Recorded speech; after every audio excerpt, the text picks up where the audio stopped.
Hai Sobat Cilik, dengan Bu Tata, sahabat yang menemani kamu sebelum tidur. Untuk sahabat cilik, jika ada permintaan mendengar dongeng lainnya, silahkan tulis judul dongeng di kolom komentar ya. Dan jangan lupa klik tombol like, share, dan subscribe ya. Selamat mendengarkan.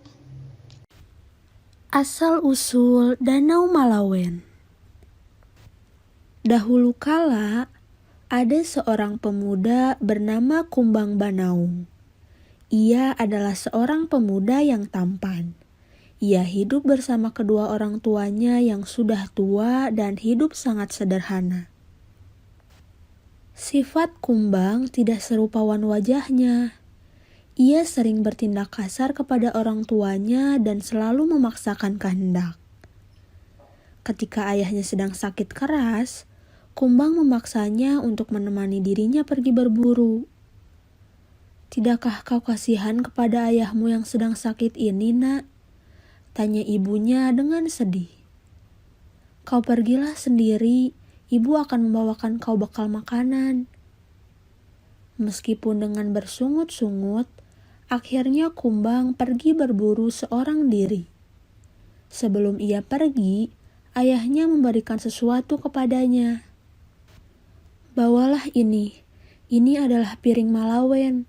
Jika kau mengalami kesulitan, lemparkanlah piring ini, kelak kau akan tertolong," kata sang ayah. Kumbang pun pergi berburu. Ia menyusuri hutan lebat. Ketika semakin jauh ke dalam hutan, ia tersesat. Kumbang pun segera mencari-cari jalan keluar dari hutan tersebut. Tak disangka, di kejauhan ia melihat sebuah desa. Lalu ia berjalan memasuki desa yang bernama Desa Sanggu.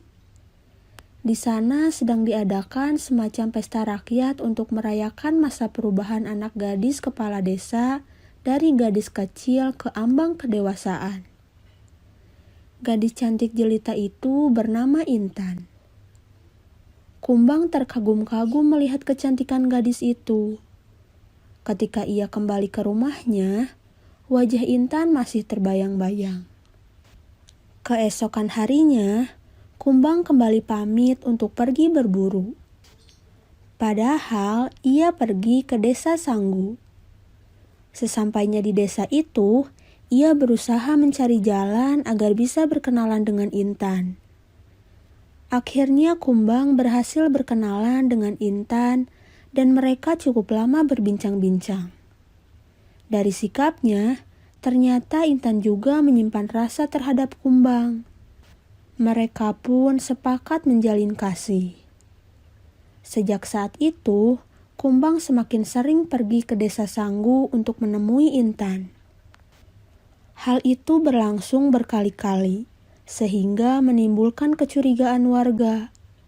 Mereka menganggap sikap Intan dan Kumbang tidak memberikan contoh yang baik bagi para gadis-gadis di desa itu. Suatu hari, Intan menceritakan masalah yang dihadapinya kepada Kumbang. Ternyata ia telah dijodohkan dengan seorang pengusaha rotan yang kaya raya. Kumbang menjadi gundah. Lalu ia pulang untuk menemui kedua orang tuanya. Kepada orang tuanya, ia mengutarakan niatnya untuk segera melamar Intan. Ayah dan ibu Kumbang merasa keberatan. "Jangan berharap terlalu tinggi, anakku. Gadis itu berasal dari keluarga terpandang. Kita tidak sebanding dengan mereka," ujar ibunya. Namun Kumbang tetap bersikeras. "Intan harus menjadi istriku." Kemudian anak muda itu pergi ke Desa Sanggu dan menemui Intan. "Adinda, tidak ada satupun yang menyetujui pernikahan kita. Sebaiknya kita pergi saja," ujar Kumbang. Intan juga menyetujui ajakan Kumbang. Mereka pergi mengendap-endap meninggalkan rumah Intan. Ternyata gerak-gerik mereka sudah diamati oleh beberapa warga. "Hei, lihat! Itu kan Kumbang dan Intan," seru warga yang melihat. Intan ketakutan. Ia khawatir warga akan menghukum dan mempermalukannya. Kumbang tak kalah paniknya.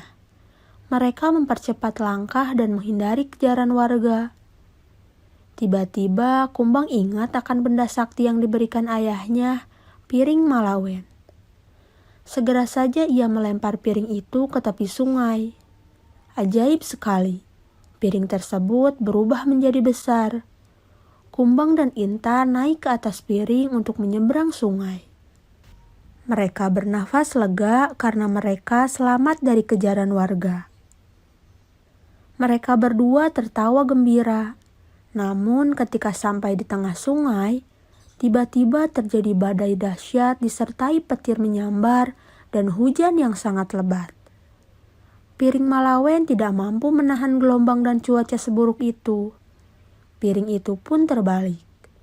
Sungai itu kemudian menjelma menjadi sebuah danau. Masyarakat kemudian menamakannya dengan Danau Malawen. Konon, kabarnya Kumbang dan Intan berubah menjadi sepasang buaya putih penunggu danau tersebut. Pesan moral dari dongeng ini adalah, nasihat orang tua harus didengarkan dan dikerjakan demi kebaikan kita sendiri.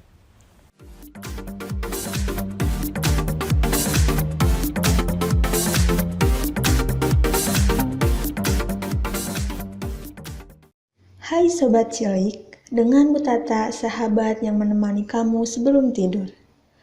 Untuk sahabat cilik, jika ada permintaan mendengar dongeng lainnya, silahkan tulis judul dongeng di kolom komentar ya. Dan jangan lupa klik tombol like, share, dan subscribe ya. Selamat mendengarkan. Pohon pengabul permohonan. Di sebuah gurun pasir yang sangat panas, seorang pengembara berjalan dengan gontai. Ia kelihatan lelah sekali. Ia juga kehausan dan kelaparan. Setelah lama berjalan, ia menemukan sebuah tempat yang cukup teduh untuk beristirahat. Saat ia beristirahat, ia melihat sebuah pohon rindang di kejauhan. Ia senang sekali melihatnya dan berkata, "Andai saja aku punya air untuk minum." Tiba-tiba, ia melihat sebuah kendi berisi air yang dingin di depannya. Pengembara luar biasa senangnya dan mulai meneguk air dingin di dalam kendi. Setelah puas minum dan hilang hausnya, si pengembara kembali memohon, "Andai saja aku punya makanan saat ini." Segera setelah ia memohon, puluhan piring berisi makanan yang lezat-lezat muncul di hadapannya. Pengembara langsung makan dengan lahapnya. Selesai makan, ia mulai berpikir bagaimana semua ini bisa terjadi. Setelah lama berpikir, ia mengetahui bahwa pohon yang ia lihat tadi adalah Kalpa Vriksa. Itu adalah pohon ajaib. Siapapun yang melihat pohon itu dan memohon, keinginannya akan terkabul.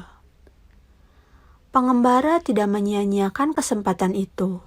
Ia langsung meminta ranjang yang empuk dan langsung terkabul. Sebuah ranjang muncul di hadapannya. Pengembara membaringkan badannya yang letih dan beristirahat. Pengembara merasa kakinya pegal sekali. Lalu ia memohon agar ada orang yang mau memijit kakinya.